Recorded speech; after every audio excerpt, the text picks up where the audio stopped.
Oh my goodness. My mic isn't silent. Here's a lesson. Where is he? It's on the back there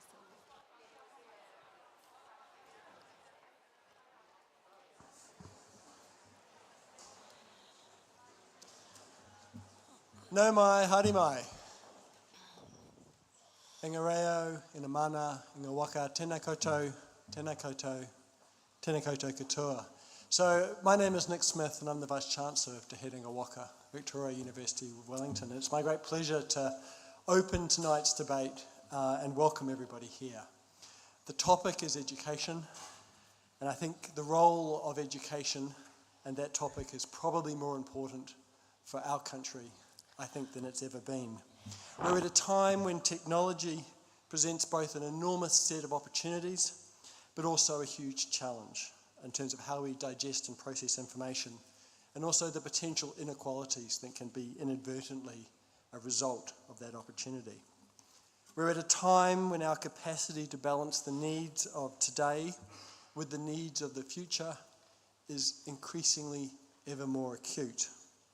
But perhaps most alarmingly from my perspective, we're also at a time when we can struggle to have conversations about issues that don't result in often a very vocal minority retreating to the polarised extremes, each claiming they're on the high moral ground. And it's for this reason that I think it's really important that we have events like this, where we can bring evidence and scrutiny to the discussion and issues that our political leaders are going to be grappling with for the upcoming period.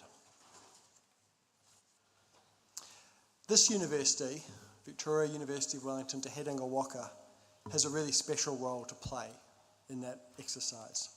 As a university based in the capital city with a long track record of leading and hosting discussions on important topics that will define all our futures, we see this as our responsibility and we're very proud to host these discussions. But the key thing about any discussion is that it's an exchange, it's a debate, it's a challenge, and it's for this reason I want to thank all of our audience tonight for not only turning up, but in advance for energising this event. Important to that energy is going to be your participation through our online polling. And I hope you've already got your devices out and set up, and also that they're on silent. You'll see the screen link to the Mentimeter website. And the first question that we want people to answer, which I can already see, is going to be defining the university strategy for 2024 and beyond. But we're going to use that as questions throughout the event, and a number of these questions are also going to be put to our candidates. So listen to the prompts during the debate from our moderator, and the results will be displayed on the screens around you. But just as importantly, I also wanted to thank our candidates for taking part in tonight's debate. I had these in alphabetical, apolitical order, but we've had some late substitutions, and so now they're just in random order. But I'm going to start with Angela Roberts from the Labour Party. Minister Tinetti was not able to come tonight, but we have Angela, who I've described as a Renaissance politician, a secondary school teacher who has taught everything from economics to drama. We have Chris Baillie from ACT, who has had a career that seems longer than I've been alive. He was a police officer for 14 years and then trained as an English and music teacher before 22 years teaching students with special learning needs. We have Teanau Tuiono from the Greens, spokesman for education and Māori development among other areas, and in Pacifica communities, Teanau is known for his work in the education sector and climate change advocacy. We have Penny Simmonds from the National Party, who's a former chief executive of the Southern Institute of Technology and is widely credited with turning that tertiary institution around such that it was one of the exemplars in that space.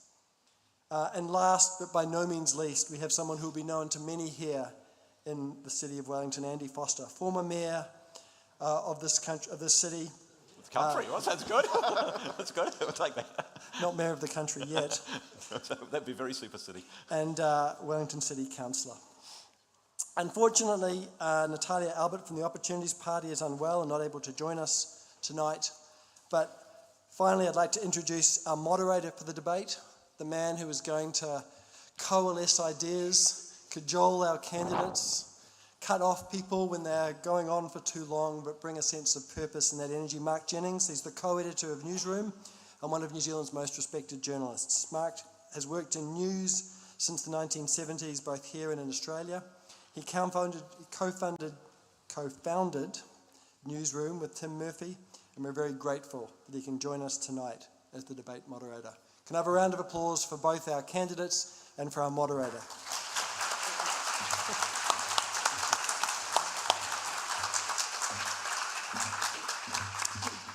Kia ora koutou, everyone.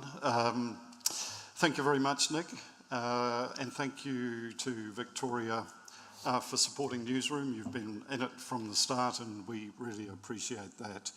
I think Chris and myself are fighting to be the oldest person on the stage, but Who's the youngest? right. So tonight we're going to have a lively debate, and we're not going to stop interjections because they are part and parcel of a good debate. But I have told all the candidates that if anybody interjects too much, I'll be subtracting a little bit of time from them at the end. So there will be a little bit of a price to pay. Some public service announcements first. Many of you will be familiar with these, obviously. If the fire alarm sounds, then we need to evacuate the building to the nearest exit and gather on the Tim Beaglehole courtyard. If there's an earthquake, and this is something we don't have in Auckland, so this is new to me, we need to drop to the ground, get under cover and hold until the shaking stops. And if there is an emergency, please follow the guidance of the university staff. Now we are live streaming this tonight, and so we welcome all the viewers that are on the live stream. And as I said earlier, we're not going to be too strict, but we are going to time the opening addresses, and we're keeping those to 1 minute. So I'm going to start by asking each of the candidates to make an opening statement. It's 1 minute long, and the topic, if you like, is what does it take to make a great education system? And we're starting with Andy Foster. Oh, well, that's the first time I'd actually heard the topic. So look, thank you all for coming out tonight. I'm not actually going to follow that particular topic. I got about 2 hours head start on this particular one, so I apologise on behalf of Taylor Arneil, who was supposed to be here to be speaking for this. Just by way of background, this is the university I went through. I did both my degrees here, and I also had the pleasure of teaching, but it was a long time ago. He's not as old as he looks, with Chris at Nayland College for a couple of years before a Labour government then persuaded me that I should get involved in politics, because I didn't entirely like the way that they were doing things. That was Roger Douglas and David Longy and co. And it's a Labour government that's persuaded me again to get back involved in politics, which wasn't really my intention. And it's because there are so many issues which we face in the country at the moment, things which are not going in the right direction, whether it's education, which of course we'll spend most of tonight on, whether it's the health system, law and order, and our economy. And we're very much focused on trying to get our economy right. And the one other message really is, I think there's going to be a change in government. It's just a matter of what that new government looks like. And we will be very happy to be working with National and ACT to provide some balance in the room. And that's really what we are standing for, to try and change the country, try and fix some of the things that are broken, and to give us the country that we really need. So thanks all for turning out, and thanks for showing your care. Thank you, Andy. Next we have Angela, and Angela, it'd be good if you were able to stick to the topic and tell us what does make a great education system. I didn't know what the topic was until I said it. Okay, none of us did. Kia ora, and great question. And I think one thing that we've learned from COVID is what COVID did is highlighted the challenges in the system and what does make it great. And quite simply, we need adequate resourcing in the right places. We need evidence-informed policy, and we need to be really clear that we're striving for, in collaboration, and we need to be striving for removing the inequality of access, to making sure that our teachers are really well trained and have great professional development and collaborative opportunities, and we need to make it affordable and accessible, and it needs more in order to keep us at the best, as the best public education system in the world.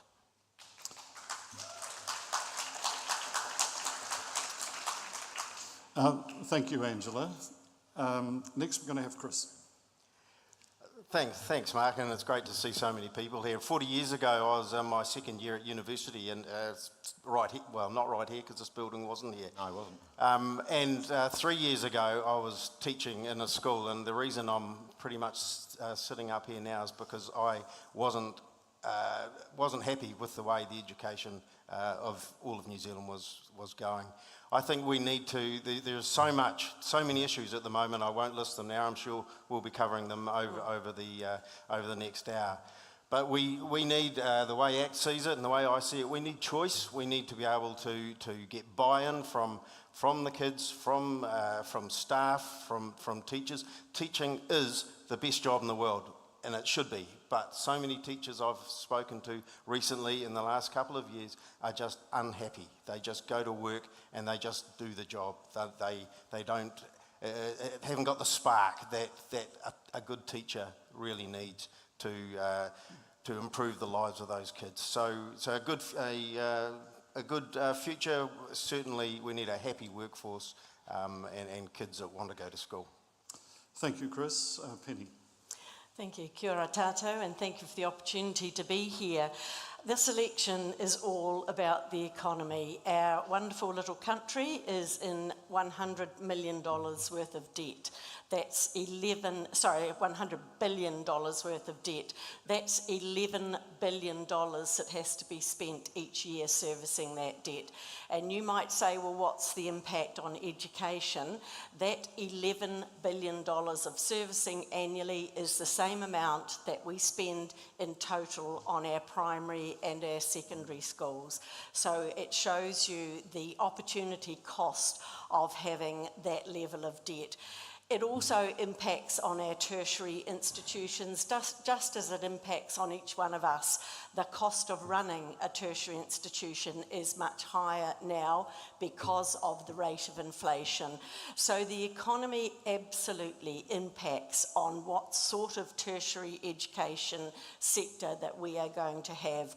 And so it's been heartbreaking for me to watch the waste of money, the wasteful spending that has occurred, having run a tertiary institution for 23 years, being so careful with expenditure to see wasteful money that should have been spent on frontline education is one of the reasons I'm here tonight.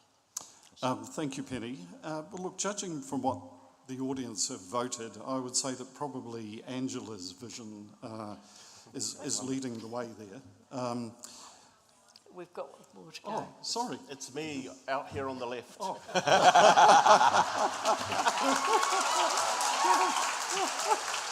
Sorry. There's always a gag about where we sit. I'm like the lone endangered kiriru in the wilderness that needs to be protected. I'm going to give you extra time for that. Yeah. Oh, well, kia ora everyone. First of all, I'm not Tamitha Paul, so well done if you got that. Number two, I'm not her dad. Number three, my oldest child, who is about the same age as Tamitha, was here during Tamitha's student presidency. She was an excellent student president of this fine university, and she will be a great member of Parliament for Wellington Central. So 2 ticks for Tamitha. Also, I'd like to do a big shout out to all the student associations that put into this People's Inquiry into Student Wellbeing. What it showed to us in the Greens that our tertiary institutions, they need to be funded as a public good. That's what they need to be done. We also need to deal with student poverty, because what we found in this inquiry was that 2/3 of students experience poverty and hardship. And that's why at this election, the Greens are pushing for an income guarantee, so a student allowance of at least $385, because when you're broke and hungry, you don't study well, or this does not become an option for you. We also need to have rental controls, because that is a massive issue for students as well, because when we fill our tertiary institutions with students, that's what makes these places vibrant. Neoliberalism is a big failure. We need to do better.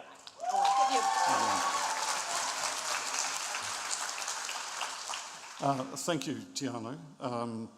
So just going back to that question that's sitting on your screens there, engaged citizens, the ability to understand, communicate and collaborate across diverse society. It's interesting that that's come out on top. The one I picked has come out fifth. That was innovators with the ability to harness opportunities in emerging technologies.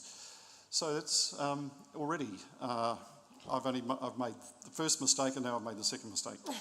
Right, the topic of funding came up and I want to examine that first. I think it is the really big topic that's sitting here. Everybody basically has alluded to it.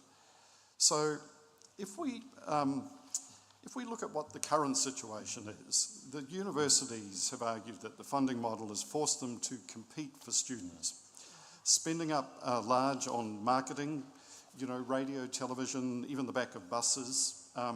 So do you agree that the funding model has forced our universities to compete? I'm going to ask both Angela and Penny this question. We'll start with you, Angela. Yeah, I think when you've seen this government has committed not just to a sort of a CPI increase, but some additional funding to help you to cling on while there is a review, because it is, I understand that, but we need to review the model. When we've had a complete reliance haphazardly on, we need more money, so let's just bring in more international students. We love our international students, but it needs to be deliberate.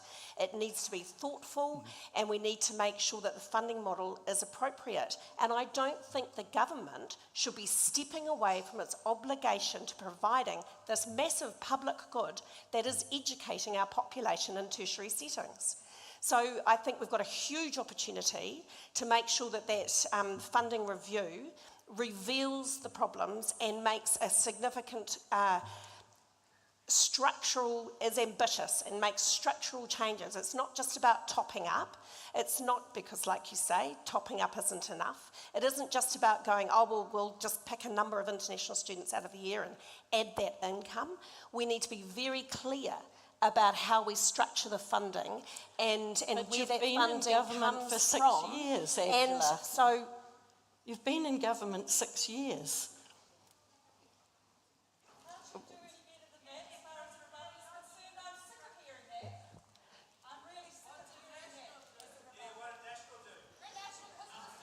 Okay, well let's just hear Angela first as to why her government's done nothing in 6 years. Okay, and I know this sounds like excuses, but I was before this gig, I was in the education sector, and I know the impact that COVID had on teachers, on students, on institutions. It was huge, and I know that shadow of COVID still is in the system today. And I'm not saying, we didn't do anything for 6 years but we had structural changes to make across the system. We have reformed vocational education, much to Penny's delight. No. And because we see the vision of a national, coherent vocational system, and we've looked at NCEA, we've had some significant shifts in our schooling models around NCEA and the curriculum, and it has been slowed down. It is not fast enough, you're right, and we've got more work to do, but we're up for it. Okay, thank you. Penny? So as someone who was dealing with the amount of funding we had for the last 23 years, I would love to be in a position to say we can put lots more funding into tertiary education.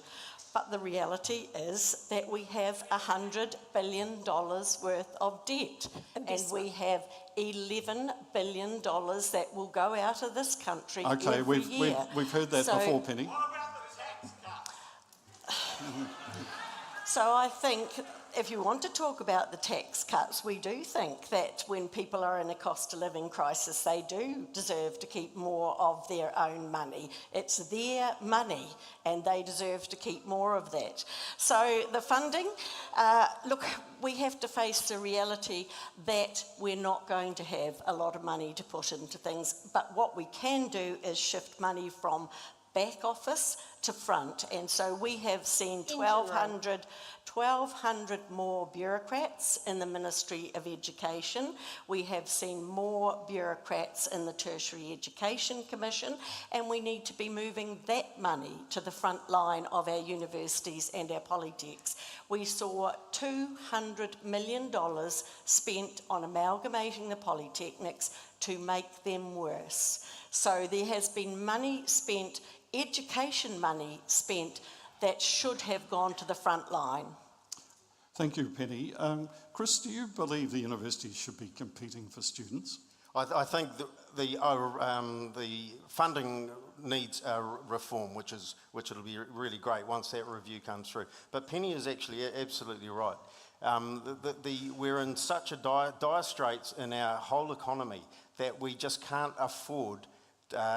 Just the money tree that the Greens talk about doesn't exist. It doesn't. And we need just by taxing wealthy people will not cover everything that they want to cover. So we really it certainly needs a reform and make it fairer. Absolutely.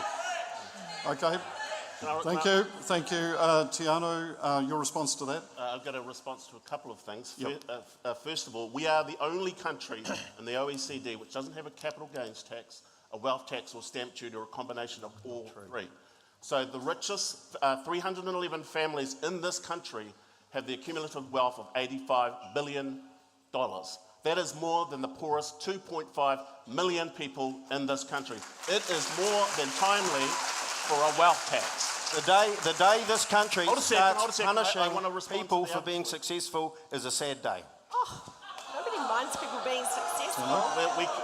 And we can have all these things if we have a fairer tax system. And I just wanted to respond to some of the earlier questions, and I want to acknowledge the work of the Tertiary Education Union here, the Students' Association, who put the pressure on the government to give that extra $128 million, but noting that wasn't new money, it was old money. So we need to make sure that we fund our tertiary institutions as a public good, and we can do that by supporting our students, by having an income guarantee so they're not broke and hungry, because who wants to come to a tertiary institution if you're going to be broke and hungry? Anybody that's been poor will tell you, being poor sucks. Okay, Moved on. we can have a debate on poverty as well, but I think we need to just come back a wee bit to education. Andy, do you support a funding review? Yeah, look, I think the model's clearly broken, and I think the point that's been made that during COVID the model broke. And what you saw there is a lot of people, domestic students, decided that actually it was better with low unemployment, or whatever they needed to do financially was to go. It's still working. Was to go and get a job, and so you lost a lot of students there, and of course that's students off the bottom line, if you like, for a model which relies on bums on seats. And then of course the international students who couldn't come, and so we saw that international student income also for the universities whittling away. So that's at the core of the problem, and there are 3 universities, I think this is one of those 3 universities which particularly suffered from that. So that model doesn't work. Does the model of competition between our universities work? No, it's not a particularly smart thing to be spending public money. I mean, these are people who by and large, they want to study at a university. Why are we marketing to those people? They're going to come to one of the universities in New Zealand. From a government point of view, it doesn't matter which one. So why are we spending money competing against ourselves? And we see that in a lot of places around New Zealand where we compete against ourselves rather than actually, we need to grow the pie. And so if we're going to give more money to everybody, the thing we actually have to do is to grow the pie. And sometimes some of the initiatives that we're being talked about here won't grow the pie, they might even shrink the pie. And that's what we can't afford to do. So economic growth is absolutely an essential part of this, but the funding model for universities we think needs review because we think it is not working. And the other part of that funding model too, of course, is we need to make sure we support the areas of excellence. So one of the things, Nick, I look at this and I know you're doing some really hard work here, but the effect, for example, on the School of Music is pretty devastating. And I know it's not the only part of the institution here. Those are areas of excellence which we can't really afford to lose. And the other part is the research area, which you also need to support. So I think an overall strategic approach to tertiary education university funding is really, really important. I'm not sure we've got that right at the moment. Thank you. So I want to do a quick fire round. So it's a yes or no answer, mainly. No politics. Yes, New Zealand has 8 Just go universities. yes or no or ramble. New Zealand has 8 universities. Is this too many for a country of 5 million people? Yes or no? Starting with you, Andy. Probably. Chris? On top of my head, I would say no. It's worked well up till now. Penny? No, it's about the same as Australia has in ratios of population. Angela? Yeah, it seems about right. They've got to be coherent, though, about what they deliver nationwide strategically. Tiano? No. No. Okay, agreement on that, pretty much. Okay, I want to go to the next topic about, and Tiano's already spoken at length about this, but I want to look at student costs because we do it, I think everybody in this room acknowledges that it is pretty hard for students at the moment. And I wanted to use the example of Lily. She's 25 years old and she's been working for the past few years and wants to go back to university in 2024 to do her master's degree.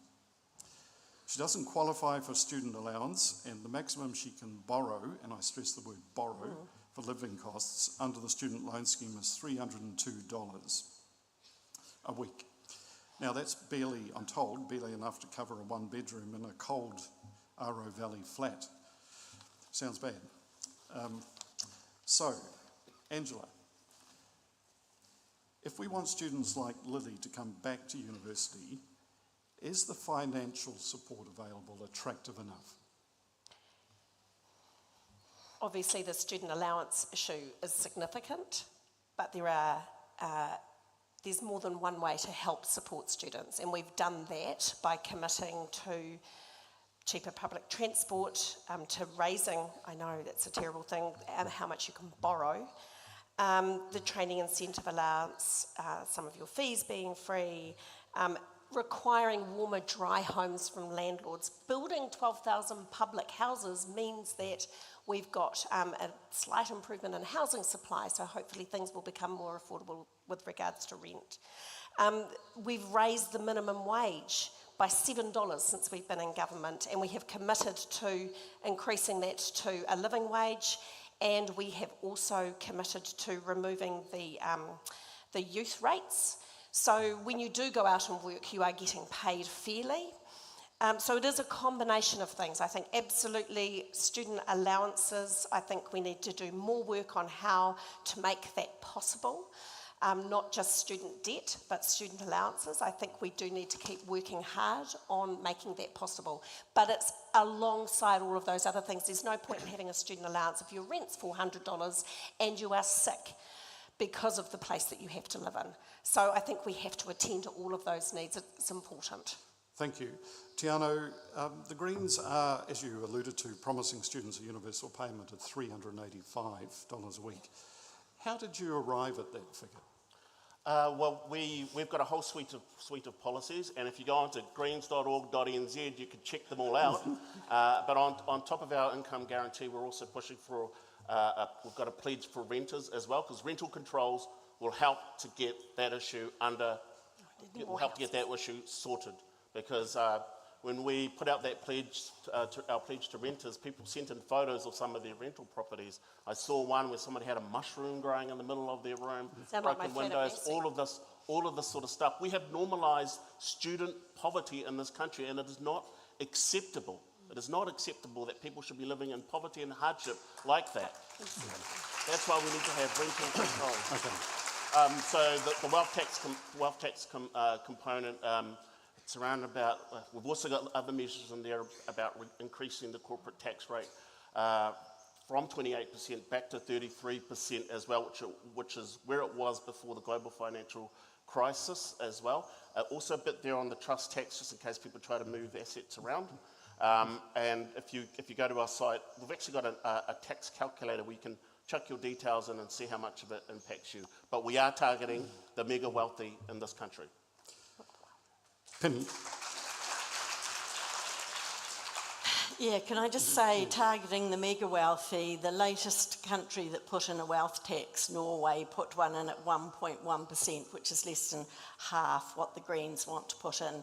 They had such an outflow of money and people, their tax take is now lower. And so they that's went to less Switzerland, money. which has got a different, So which has got a capital don't gains think that tax. that's going to be the silver bullet. So look, Penny, could I just ask you a question here? That National says it wants international students coming here and paying higher fees to keep costs down for domestic students. But haven't the universities got big deficits, and this is not a reliable income stream, is it? well, I think international students are important for a range of reasons. Yes, they bring in financial benefit, but they also are significant in terms of our own domestic students being able to build those relationships with people from other countries. Our tertiary students are going into a global workforce. They need to understand different ethnicities, different backgrounds, and for later, it's really important for us to have those relationships of people in other countries that know New Zealand intimately and think well of New Zealand. So they're really important not just for the financial contribution, they also bring a lot into our communities in terms of part-time employment, going into areas of skill shortage, tourism, hospitality, caring. So, but you can't rely on them to solve a funding crisis, can you? well, they have been part of the financial contribution to our tertiary sector for many years now, probably over 2 decades, and I think they will continue to be. That's probably the same for most OECD countries. So if we are trying to make up the difference of international students, then that will be a huge amount of money that would have to be invested from the government. Until the next round of COVID. But, okay, so Chris, do you support Penny in this view that international students can make up the deficit? I think it certainly helps, and certainly not just for universities either. For secondary schools, I know have had a marked effect on how they run as well. I think it's just, I mean, being a student is tough, and it always has been, and it shouldn't be as tough as it is, but it always has been. Just my personal experience, I worked for 2 years out of school and then saved enough money to come here to this university and carried on working part-time jobs. But you know, I mean, yell all you want, but this is just the truth. And the false economy that the Greens and Labor talk about, they talk about raise the minimum wage. The minimum wage went up 44% in 5 years, while productivity went up 7%. Put food on people's I tables. hope people do economics. 44% increase and 7% productivity. That's just unsustainable for businesses. Access money, vote green. We must have the businesses doing well, everyone making a profit. Now, it's a dirty word, Teanau, I know.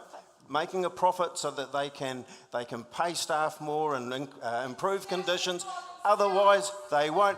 That's another myth, but that obviously that is perpetuating. But we need a strong, growing economy if we're going to make it better for students. It's not. Okay, thank you, Chris. Andy, New Zealand First is a party of old people. What are they going to do? What are they going to do to help students? Yeah, young fella. Oh, I was going to say, except for me. No, Taylor, who was going to be here, I think is in his early 20s. So he's our candidate for Wellington Central. So I don't think that's entirely accurate, Mark.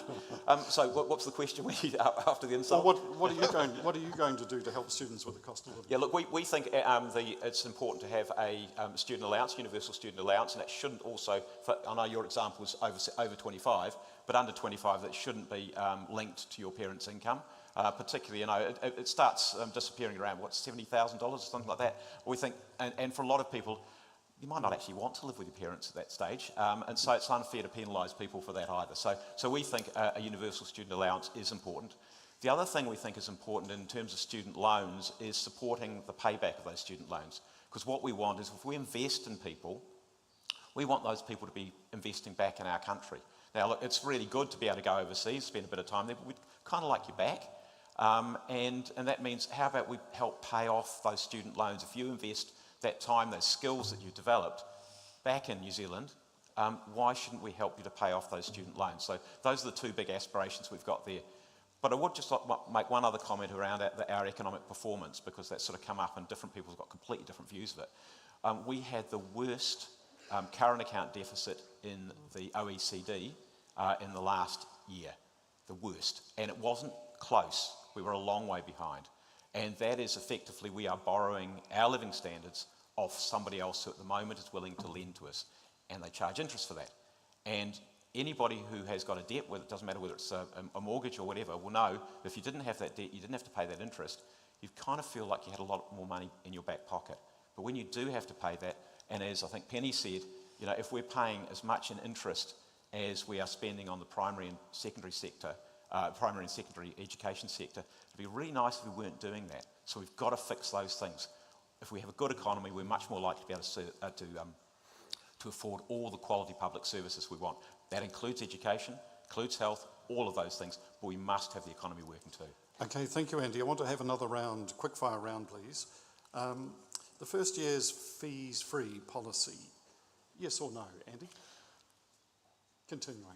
Yeah, we're not convinced that it is effective, and if we were going to do anything, no, the other thing I would say is that it's probably more likely to be beneficial to be the third year rather than the first year. Thank you. Chris? We're a no. We don't think the fees-free targeted has worked for the very people that it was designed for, and we think the money could be better spent elsewhere. We're a yes. We just think the cost of living crisis is such that it's just not the right time to be changing that. Angela? Yes, absolutely. This isn't about who can afford it, it's about reducing the burden for a public good. How about you let us have a fee that actually covers the real costs? Oh, yeah, good point. Tiano? Yes, plus more. Yes, plus more. Money. Money tree. Money's getting bigger and bigger. Can I just comment on Yeah. something that, because it kind of drifted that way and I didn't get to put my little 10 cents in, and that was around the funding model. We were talking about international students. Yes. What COVID exposed was the fundamental flaw in that model, that we treat international students as the cash cow. And that came crashing down when the borders closed. And so when Angela does her review, that needs to be sorted out, or whoever does the review, that needs to be sorted out, that needs to be factored in. We actually need to be supporting international students as well, because those pressures for people when they come from overseas, we need to have mental health services, we need to have all of those types of services when people come here, and we need to make sure that they come here in a good way and that they are supported in the best way possible. Thank you. I want to move now to access. We know that Māori and Pacifica are less likely to leave school with university entrance. In 2022, 17.8% of Māori and 20.7% of Pacifica students left school without UE. That compares to 41.7% of Pākehā students. The data also shows us that when they go on, Māori and Pacifica students go on to tertiary education, less of them complete that. I'd like to know from you each what you're going to change to ensure that Pacifica and Māori have an equal chance of completing high school and the option of going on to further studies. Let's start with you, Tiana. Tēnā koe mō tērā pātai e hoa. Kia ora, someone that is, I'm both Māori and Pacifica, that's a very personal issue for me as well. We need to make sure that we have culturally appropriate solutions for our Māori and Pacifica students, making sure that there are services both here in the universities as well. And I remember as a much younger person coming up here and spending some time over at the marae, so making sure that's there as well. But we've got to fundamentally reform the way that we deal with student poverty. So the way that we're doing it is an income guarantee of $385, making sure that we have rental controls, because many of our whānau, they're renting. There's 1.4 million renters, and many of them are Māori and Pacifica. So if you can make sure that you take care of the whānau, and they're in houses that are warm and healthy, then that makes it easier for them to come to places like this. And I know that from personal experience. Angela, what are you going to do to get the access rate up? So I think there's two big pieces. One is, having been a secondary school teacher for a very long time, that intersectionality for our Māori and Pacifica kids and poverty is significant, and we know from the research about how that impacts on their achievement. So there's two bits. We do need to deal with poverty. We need to make sure that wages are good and we can put food on the table and we have warm, dry homes, and we make it possible for parents to actually spend time at home with their children so they can support their learning. When life's here, you don't have a conversation about, philosophy, right? It's like, who's taking your little sister to school and which person's taking a day off work because somebody's sick. So we need to tackle that poverty issue. And the second bit, we do need to make sure that our Māori and Pacifica students see themselves in our schools. We have a lot to learn from our wānanga, from our kura iwi and kura kaupapa, and we have delivered on things like the governance model for wānanga and better support, not enough, but more support for kura.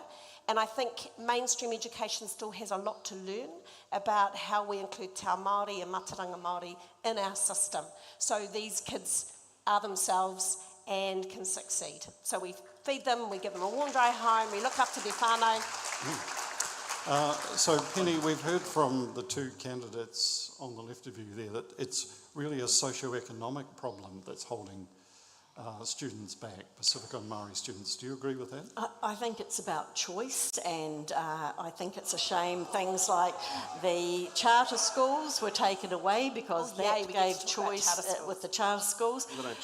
We've got we need to have PTEs, we need to have polytechnics, we need to have wānanga, where Māori and Pacifica students might feel more comfortable first in smaller institutions before going. And so, look, we just have to have a range of choice so that there are pathways that those that want to go straight through into a university can, but those who want to take a different pathway through a PTE, through a polytechnic, through the wānanga. So it's just having a range of choice. Chris, the word charter schools came up there, something that's close to ACT's heart. No, absolutely, and the two points here. I quite agree with Angela. We need to build the economy, and she had just said it. We've got to have a strong economy so that we can pay good wages and all of that. So I absolutely agree. And the other thing was the charter partnership schools, which were so good for Māori and Pacifica, and it was taken away by the Labour government in 2017. And Angela will say it's because of the civil rights movement in 1960. I've heard it a couple of times before, but it just means she hasn't been to visit them, hasn't seen the work that these kids are doing is absolutely fantastic. And a good start in a situation like that will lead through to secondary and then through to universities and tertiary study. Okay. I'm just going to give Angela a quick right to reply on that. Did I look a little bit agitated about it? I do get very, very animated about this. I've been duking it out with David Seymour for a decade. And because previous role I was a union thug, I think is the affectionate term some people use for me, when I was the president of the PPTA. And some things are really clear. There is nothing I ever saw in a charter school that isn't already to be found in our public system. That's the first thing. It's just not true. Especially, except for one thing, I will grant, and I'll tell you that in a minute, especially given the significant additional resourcing that they had. To set now, up. the second thing, to set up capital. Wouldn't we all love some of that? But the only difference is that a charter school can make a decision to not choose a student. They can send a student away if they don't comply with the high standards of the charter school, and they don't have to bother if that kid never ends up in another school. The public system, quite rightly, has an obligation to look after our most vulnerable How often did that happen? Charter schools never did that. How often did that happen? Now, Never. the other thing is, he is correct. I had this conversation with Sir Ian Taylor the other day when he said about ideology in charter schools. I said, the evidence is clear. And we know where charter schools started. They started in the south of the United States of America in a response to integration. This was about people not wanting to have their children in a particular school. This was about parental choice. Willie but Jackson not owned for one. every Yeah, Willie parent. owns one. Willie owned one. So I had a conversation with that urban iwi authority about whether or not they should be backing the kura down the road, or whether they should have another think about their resources. And what they did do was get involved with their attendance service and back to their kura. We need to back our public education system.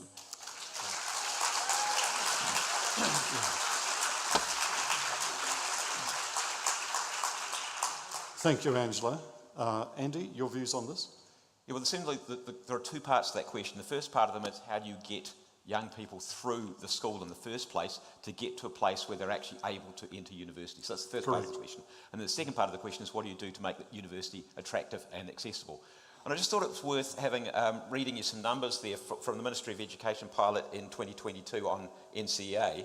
And poverty absolutely is a really key determinant because all students, reading 64%, lowest decile 24%.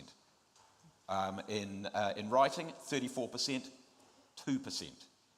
And in maths, 56%, 10%. So there's a massive difference. And those first numbers were the averages. The others are the lowest decile. So there's a massive difference in terms of poverty and where people come from. So that we absolutely do need to support people who are in difficult learning environments. Poverty is clearly a major issue. For Maori and Pacifica, it's worse than it is for the average. Yep. Okay, Andy, but what are you going to do about it? What are you going to do about it? We can go on with the figures, but we need to know what you're going to do about it. The point there is I'm agreeing with the speakers on the left that poverty is a real issue which we need to deal with. How long do you want me to talk about poverty and how you No, I want to know what you're going to do. So that is a major issue. I think you've spent the wealth tax back 6 or 7 times. So that's one of your fundamental problems. You're going to talk about the problem, you're going to give us a solution. So the other part of it is once you get people to university level, and one of the things which we have been always very, very keen on is what we call the First in Family scheme. And that will be if you come from a family which simply has not got people who've got into university, you haven't had that model to aspire to, you give people a scholarship, you give them the support to be able to get them into university and support them through the university. You pay the fees to allow them to do that. And that helps people who are coming from backgrounds which are usually going to be really challenged backgrounds economically or whatever it might be to get into university and be able to get through university. And the final point I wanted to make is it's not just those pupils who come from poverty situations, but it's also, I think our NCEA system doesn't work for a lot of people who have particular learning needs, and that's something which I think we do need to support, and we need more people more support wrapped around those people. I'm thinking of, for example, autism. I'm thinking of those kind of situations where the learning model, the tuition model, the testing model, and you've got to pass those tests to get into university, doesn't work. And that they may be really bright young people, but they can't get through those tests because they don't work for them. Thank you, Andy. I want to just go to another quick-fire question here. It's an easy one. Should Te Reo Māori be compulsory in schools? Starting with you, Andy. No, but we should certainly be encouraging it very, very strongly. We certainly need to be training more teachers. We need to be training more teachers so that there is more available. So it's a very, very important part of the educational curriculum. Chris? Yeah, we agree. No, but it should be up to an individual principal school board to decide that. No, same reason. Should be up to individual schools. Angela? Encourage, support, have the teaching workforce really ready to go, and then compulsory? Well, of course. Tino pai tēnei whakaaro ki au e hoa. But if I could just quickly respond, because it kind of drifted off the last one. We were focusing on Māori and Pacifica. And what I would say to all the education leaders, all the tertiary education leaders in this house, is to walk with our people, to deepen those relationships with iwi, hapu and whānau, walk with our Pacifica communities, deepen those relationships. And I know you guys are doing that, but we need to deepen those relationships so we can make those connections with those communities and create those pathways for our Māori and Pacifica communities and for all of our diverse communities into institutions like this. It's so important. That commitment it has to be more than just words on a bit of paper. You have to feel it. And I would ask and invite everybody here to think about that and to take that on board.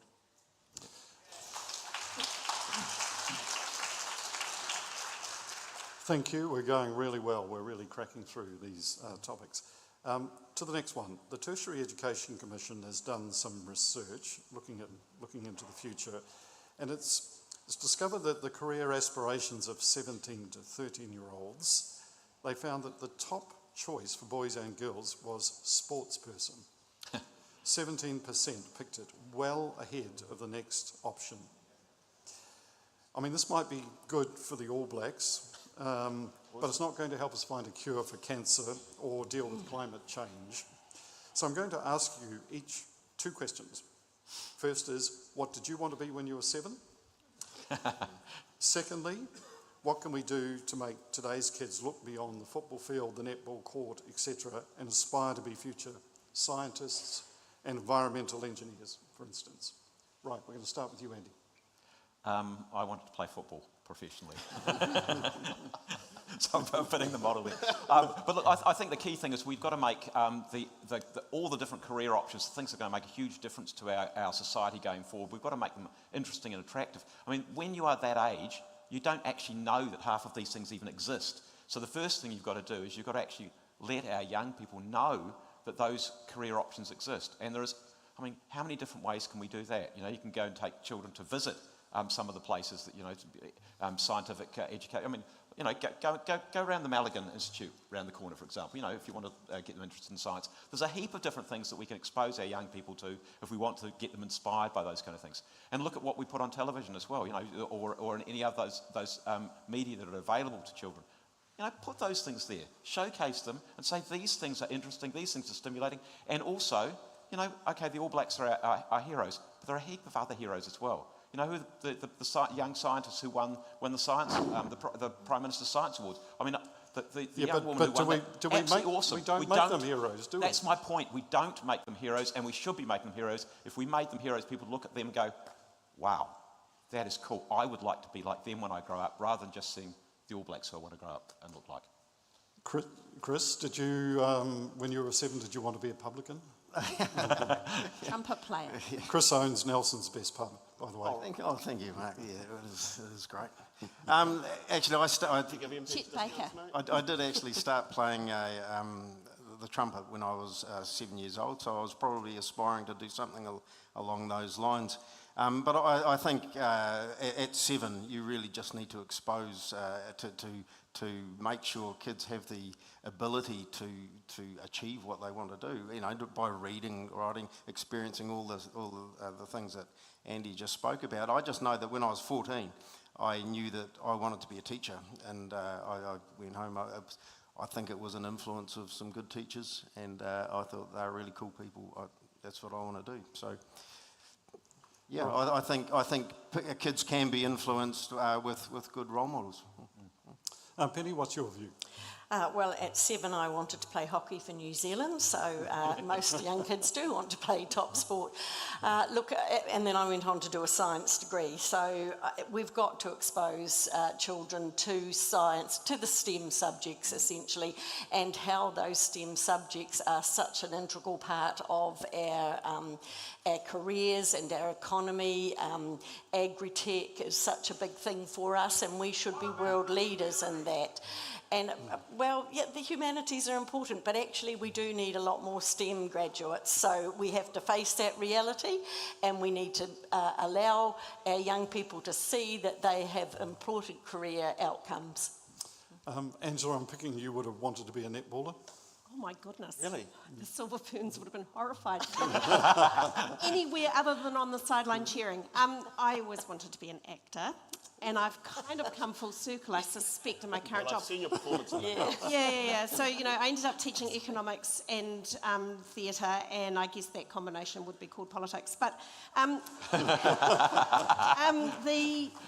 guess we're seeing some significant work of bringing people into classrooms. I know there's some great projects, whether it's as industries like, so when you go to primary production, they're understanding if they want people to go into farming, that actually they need to bring those farmers farmers into classrooms, and there's some great work going on.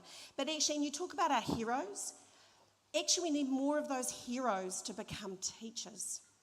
Because when you are confident, and I know this as a fact, when you are confident as a teacher, you're excited about the subject that you're teaching because you know it and you're passionate about it. That is where a kid makes a connection, whether it's philosophy or history or science or drama or whatever it might be. So we need to encourage more of our heroes from right across the curriculum into our classrooms as experts to excite and inspire our young people, whether it's little kids right through to, as they're making decisions about university or work. I think that's a challenge for industry. I've said to Fonterra, put up some great teaching scholarships. So for me, I think that would really help. I like that answer. Tiano? When I was 7, I wanted to be a librarian. I really like books, still like books, big books, read books, long books. So I used to spend a lot of time in the library, and I just think when I was growing up, going to like secondhand bookshops or libraries, they were like magic places where you could, pick up a book and disappear and go somewhere and that kind of thing. And I just really liked how the librarians would just kind of organise all these different adventures, and I would kind of try to figure out how they would organise things. And I would often, as I became a more competent reader, I would find authors that I'd like, and I'd just go through all of them as well. So if there's any Ursula Le Guin fans out there, I'm one of them. Yeah. Thank you. I'd just like to go back to the question about Te Reo Māori in schools. We were split up here, but 82% of you thought it should be compulsory. I think that's a really interesting response. Another... Sorry? Hi. It is. I realise it.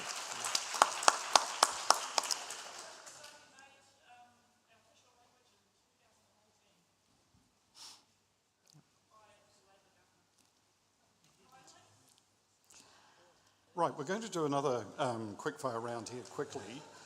Should first-year university students be required to enrol in a paper about climate change? Starting with you, Tiano. Oh my gosh, I feel the pressure. I think it's a good idea. Yeah, no, for sure. I think it definitely it's an idea that has merits. But we actually need to start at school before they get here, right? And there's also another piece in there, I think, around civics education. Because when I went to school, we didn't have misinformation and disinformation, and social media wasn't a thing where people could get caught by the algorithms, and down a rabbit hole you go, and then next thing you know, you've got even politicians being climate change deniers and so on and so forth. So I would support civics education within our kura, within our schools. I think that's a yes, isn't it? Sorry for the long answer. That was a quick fire answer. There's lots of things we need to do. Angela, yes or no on climate change paper? Oh, I think that's really interesting because if you're going to have a different lens across climate change, whichever part of the university you're learning in. And when you look at something like the Sustainable Development Goals, I think there's potential for there to be a component of climate change to be a part of any degree. And of course the humanities are going to consider the issues differently from science or whether it's physics or whatever. So that's the first thing. Secondly, I think that waiting till university is too late. We actually have a fabulous New Zealand curriculum. It is being refreshed, and it isn't just in science where we're dealing with the climate change issue, but like you say, in English and media studies, talking about how do you interrogate. So you need some really good scientific literacy, but you also need to be able to engage in the debate and be able to really interrogate the evidence. A reminder that this is a quickfire round. Sorry, he started it. Yeah, he did. My fault, I'm sorry. Penny, yes or no to the climate change paper? No, because I think the fastest way to turn people off something is to make it mandatory. Chris? No, I think once people students get to university, they're old enough to have opinions already. And finally, Andy? Yeah, we would also say no. Right. I think one thing I would say on that is just to say, just imagine if it was compulsory and you failed it. Was the one thing that was stopping you getting your degree. Now, I'm not sure that was very popular. Right, we'll just keep on the quickfire for a little bit. Does it matter that languages are taught at university? Yes or no, Andy? Yes. Yeah, languages are I mean, we've just had the conversation about te reo. You know, it's absolutely vital in our country. Whether it should be compulsory or not, obviously we have a bit of a disagreement. But languages are a real core part of... What about German and things like that? Well, I mean, I learned a little bit of German at this university as well. That was my choice to do that. I enjoyed it. I used it when I went overseas as well. I think language is a really, really important part of cultures. And I think people should have that opportunity to be able to learn languages. Thank you. Chris? Yes, yeah, if the demand is there, absolutely. Penny? Yes, but do we have to have them at every university? Possibly not. Angela, do you think German should be taught here? Well, I think languages should be accessible at every university, yes. Tiana? When I was at high school, I did calculus and I did statistics and physics and stuff like that, and I dropped French. I haven't used calculus and all that other kind of stuff, but I ended up living in France for a couple of years, and that French would have come in real handy if I'd continued to do that. Like languages, they are the windows to other perspectives. They are the windows to other worlds. I think we should celebrate our humanities, celebrate our languages. Being bilingual is awesome, but being multilingual is even more awesome. Yeah. Just sticking with this theme a little bit, phonics or whole languages, Tiana? I have not thought about this one at all. She has though. Okay, so you've wimped out of this. I'm Okay. wimping out. I'm going for the union thug. Obviously, it's not a binary conversation. That's the words I was looking for. When you are teaching anyone to read, whether it is a child or an adult, whoever, and you consider their learning challenges and all the rest and the world that they come from, you have a kite that has a range of strategies. There is better practice, which we are starting to roll out in schools. And so it isn't a binary, it isn't either, actually. It's them plus. And, yeah. Okay. Penny, is that going to be a bit confusing for teachers? Yes, I think it is, and I think that teachers need to be given better resources. I think our curriculum has left things too open, and that's been difficult, particularly for young teachers. I think we need to have much better resources and a tighter curriculum to assist. I do trust them, but I think they need more resources, more support. Great, so you'll be so stoked to vote for us and make sure that we continue with No, the rolling out of the better practice model, evidence-informed, developed at the University of Canterbury, the resources for teachers and significant professional development to support them, because for a few years there they were only talking about national standards. Thank you. Chris? Again, it should be evidence-based and it should be a choice of a school principal and the school board as to how they deliver that. And the number of students that they get who parents want them to learn like that will. Well, we couldn't have surely parents nominating. What happens if you'd have to have two teachers in the classroom? Well, no, if they knew that one school focused on one style, then and they didn't like it, they'd go somewhere else. Unless you're in a rural community and you've got no choice. Well, okay. We'll just get Andy's for 22 years. We'll just get Andy's view on phonics. Thank you. My students disagree. I don't know the answer. Don't know which of the two of them is better, some of them might be better for different students as well. I would make the point though that sometimes being able to go from one school to another school is not that easy. Most of our schools here, certainly at primary level, I think in the area which I previously represented, every single one bar one was zoned. So it's slightly problematic saying, I don't like the way that this school teaches, but I then want to go to the next school that is full, and then I want to go. It just doesn't work, so I think there's a challenge there. Right, we're going to take some audience questions shortly, but I want to have one final quickfire question with you here. You've all done tertiary study. What was the most important thing you learned during that study, starting with you, Andy? I think probably it's the way to be able to research things, to to compile a set of evidence and then to make an argument, to weigh up the issues that on each side, and then to come to an argument. So it's not about a particular subject, it's more about being able to compile all the evidence, weigh that evidence up, and then make a decision, which is exactly the way that politics ought to work, rather than make the decision before you've weighed up the evidence. Thank you. Chris? Yeah, it's a tricky one. I think I realised that academic work is really tough. Prior to coming to university, I was scrub cutting in the bush, and actually sitting up all night trying to get an essay done was just as tough. I think working in teams, being able to deal with the project together and realise people have different strengths and allocating different strengths in different parts of projects. So just realising that you could come together as a team and do something really special. Thank you. I guess I learned how powerful learning is, and how powerful it can be to be curious and ask good questions. You should have been a journalist. Tiano. Good question. When I went to university, one of my lecturers was Ranginui Walker, so that was the first time I was learning about Te Tiriti o Waitangi, the land wars and all this kind of stuff. 18-year-old me hadn't learned any of that stuff in high school. They didn't teach us any of that kind of stuff.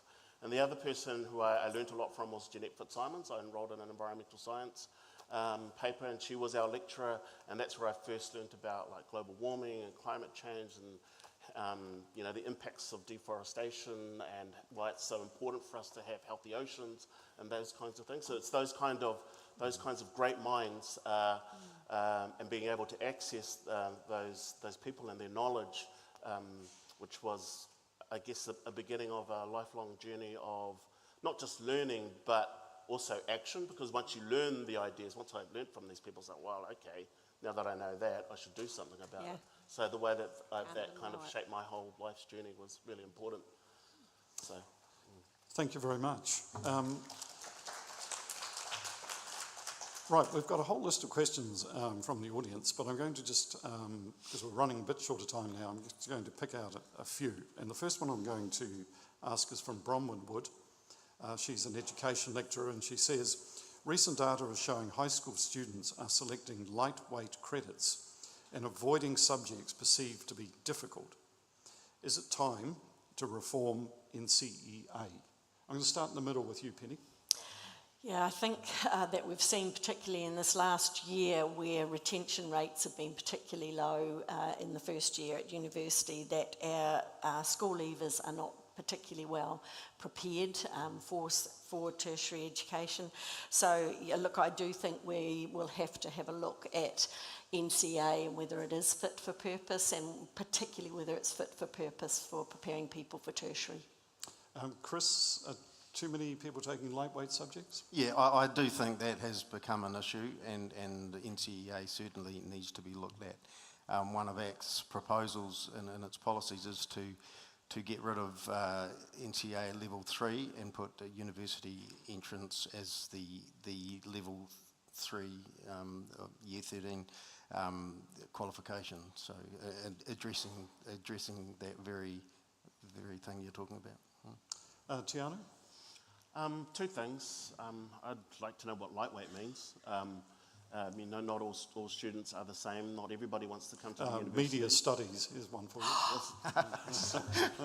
You've done so well, so maybe people should take that.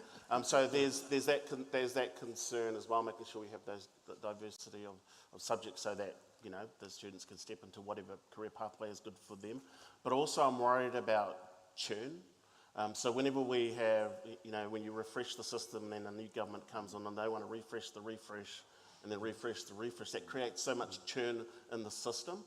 If you're going to do changes like this, it's got to be timed well, because what happens is it draws all the resources out of the system, and curriculum experts don't grow on trees. Like if you're getting people to focus on particular things, then all of a sudden new group comes on and they want to refresh it. That means all of that previous work is going to have to be redone, and then it's probably going to be done by those same people. It takes up a lot of time and a lot of resources when we actually need to be focusing on some other issues. So, yeah, you always need to take a look at the system and review things, but also timeliness is also, I think, an important factor. Yep, Angela, there was some discussion before about the need to, I think from Penny, to focus a bit more on STEM subjects. What's your view around this issue? Are you talking about STEM or NCEA or both? Well, I guess these lightweight subjects, if we go back okay. to... Tell us what lightweight is. Okay. So I've been teaching, I just need to shout out to my former students who are students of Victoria. So some of them do make it, just saying. You know who you are. I've been around long enough that I've taught 3 lots of qualifications in this country, and NCEA is in the middle of a refresh at the moment, and that is a response to equity of access for students, but it's also about, I think the idea behind the original NCEA was about giving parity across knowledge and skills. It didn't matter if it was around, and parity being quite rigorous around whether it's dance or physics, right? I used to have this argument with my head of science about, he says, oh my goodness, how can you get 6 credits for dance at level 3 when my students are getting them in physics? And I said, well, you go and devise a 3-minute piece on grief, darling. So that was a really rigorous process that we went through. An interesting thing happened when our previous government required an 85% pass rate at level 2, and it incentivised some really interesting behaviour, and that there was a whole pile of credit farming because we were told it didn't matter what kids were coming out with, they just needed 85 credit, they needed 85% pass, they just needed to pass. So there was a whole pile of unit standards that hadn't gone through that rigour of parity, and so you did have kids going off in the holidays and getting 20 credits in a unit standards course and coming back and I go, right, we're going to do a manifesto policy, it's going to, you know, at level 2 economics around housing, and it's going to take us most of the term. And it's only 6 credits, and the kids are going, forget it. So that is a hangover from the 85% requirement. So, and one other problem, of course, when we were seeking to give parity to other knowledge and skills, was that we lost the requirement to be able to be literate and numerate as well. And we need both. We need you to be able to demonstrate your knowledge and skills through creating a piece of theatre or conducting a science experiment, but we also need you to be literate. So removing the barriers to demonstrating knowledge and skills on one hand lost us lit in them, and that's coming back. Mark, I think we can't ignore the fact that a lot of our secondary schools are going to alternate qualifications, baccalaureate qualifications, and particularly our biggest school, secondary school is, so we can't ignore that. We have to look at why they are shifting. That's why we're refreshing NCEA. Andy? Yeah, look, there's certainly some occasions when people will say, look, this one looks harder than this one, so I'll go for the easy one. But I think the key thing there is that we've got a real diversity of different opportunities through the NCEA program at the moment. And absolutely, we would say you've got to do you've got to do those core basics. You've got to have the skill there, because if you don't have those skills, it's going to be very, very hard. Whether you're going to tertiary education or whether you're going into the workforce, whatever, you need those core skills. But we also need to make sure that the education system is flexible enough to allow people to train and to learn about the things that actually interest them and that work for them. We are not, every one of us is different. We all have different aspirations, we all have different skills, and the education system should work for us. And to the extent that it doesn't, and I gave the illustration before, if you've got some learning challenges, the system at the moment doesn't work. So it needs to be more flexible. So I certainly would say support doing a review. Chucking things out holus bolus is going to be a problem, but certainly reviewing it so we try and make sure that it works, because what we do want is we want our young people to be able to say, I've been through the compulsory education sector and I come out with something, and I feel like I've achieved something, because that's really, really important. Thank you, Andy. Right, we're going to closing statements now, and what I would like you to address is this. You're the Education Minister in the next government. Woohoo! You're so optimistic, thank you. What will be your 2 top priorities and why. But you only have a minute each, starting with you, Tiano.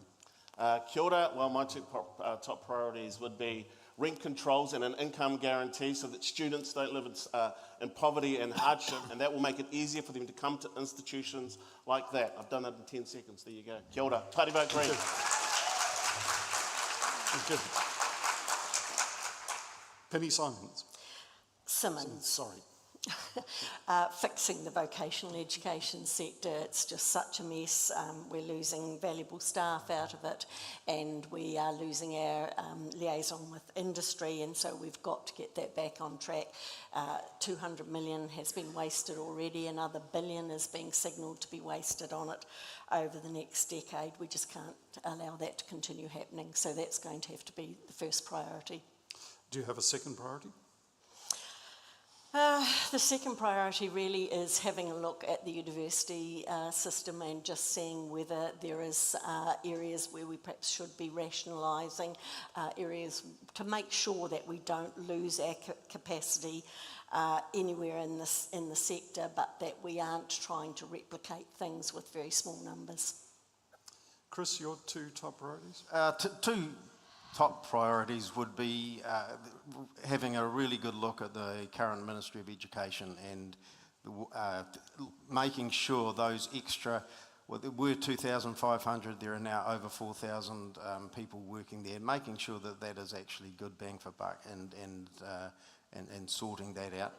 The second thing would be reintroducing partnership schools to help those the inequity that is going on in a lot of our society. I was hoping you were going to say trumpet lessons, mate. Oh, that too. Yeah. Angela, your two top priorities? Yeah, one of them is really boring. It's finish the stuff that we started. It's been really crunchy work. Collaboration's really time consuming and it's messy. We need to finish curriculum refresh, the NCEA reforms, Rove. We need to get on with the review that we've announced for tertiary funding.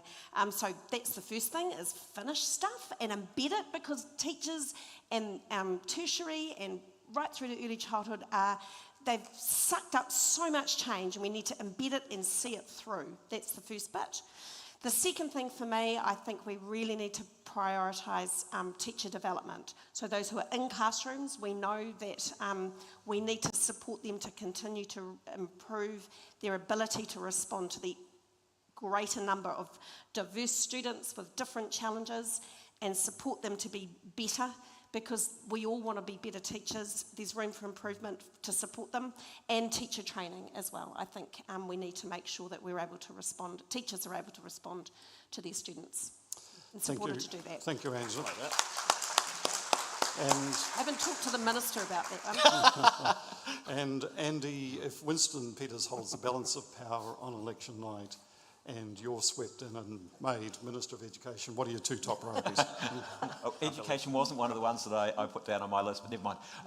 Look, I think the two key things, the first one of them is to try to make sure that in the compulsory education sector, so primary and secondary school, A, that our children are at school, and B, that they're learning the things that they need to learn so that they come out of school equipped to be able to take on, whether it's tertiary education or going into the workforce, whatever it might be. And at the moment, it's quite clear that far, far too many of our children are being left behind, and we can't afford that. They are our future, but they're also their future. And it's just, there is no way that we can afford to let people behind. So we want to make sure that everybody is looked after in that way. I think the second one probably is the one that we touched on at the beginning, which is the university model and whether it's right for our country at the moment. And I think it's clearly, we've clearly had the discussion that it is somewhat broken. So looking at that, how we fix that, and it's both the, if you like, the teaching part of it, but also the research part, which is critically important to our country going forward as well. Thank you very much. That's the end of tonight's debate. Congratulations to you all for doing a great job. Well done.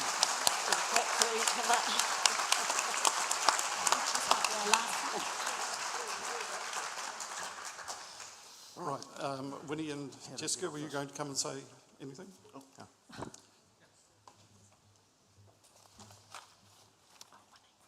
I think they're giving us farewell.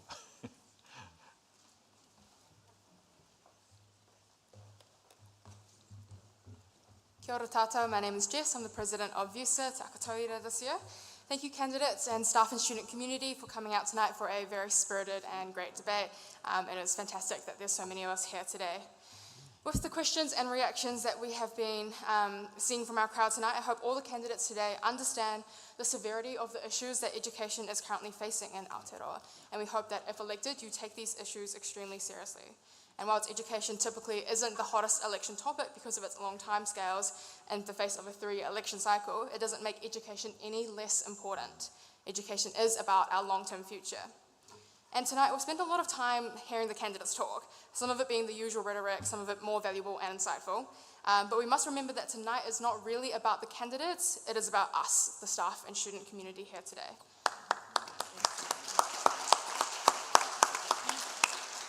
The future of education is not something that we have no agency in.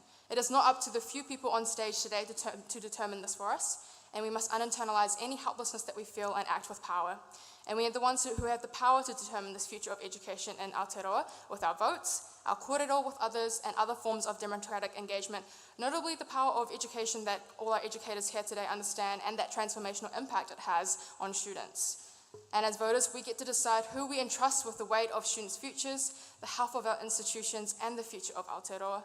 We have a higher education funding review on the way to ensure the funding model can become sustainable and serve us all. And we all agree education is the backbone of the society. This review and this long-term future of our country cannot be used as a political football, and it will require our politicians to work together. Good. So we expect you all to not just electioneer for our votes in this season, but live up to a genuine commitment to education, to everyone here today.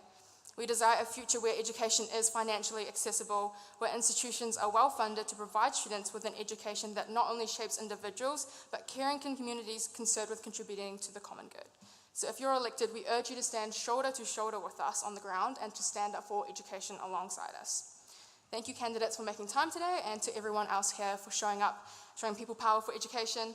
Voting opens on the 2nd of October until the 14th of October, and there's also going to be a voting booth right behind me here on campus. And I will now hand it over to Assistant Vice-Chancellor Pacifica, Honourable Lumanavau Dame Willie Levin, who is going to officially close the debate.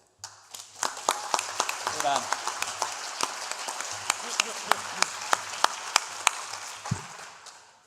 Kia ora koutou, kia ora ana koutou katoa toa, talofa lava, and very warm Pacific greetings to you all.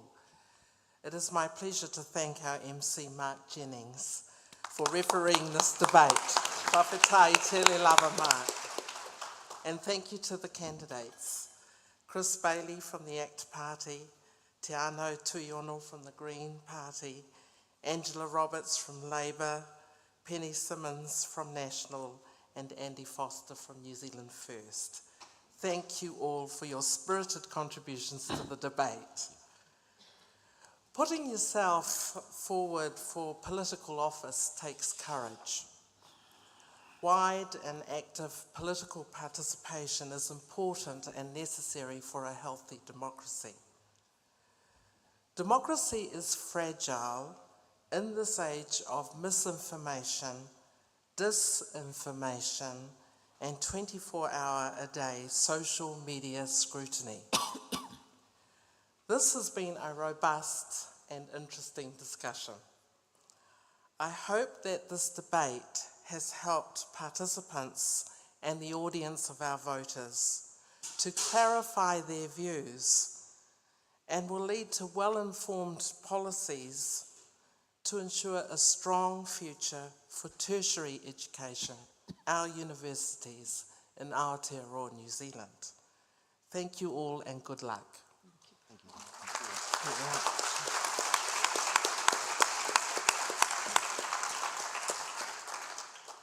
I also wanted to thank the Chancellor, the Vice-Chancellor, staff and students of Te Herenga-Waka, Victoria University of Wellington.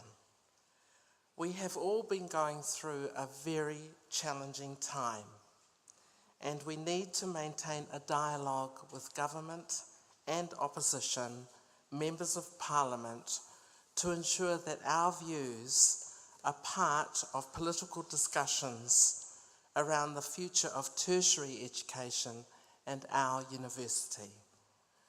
One thing we can all do is vote in the general election and have our say on who best represents us. Representatives from the Electoral Commission are here if anyone wants to enrol or has questions about enrolment. Finally, a big thank you to the organisers of the 2023 election debate, the future of education in Aotearoa New Zealand. Thank you, whawhetei tele lava. Travel home safely.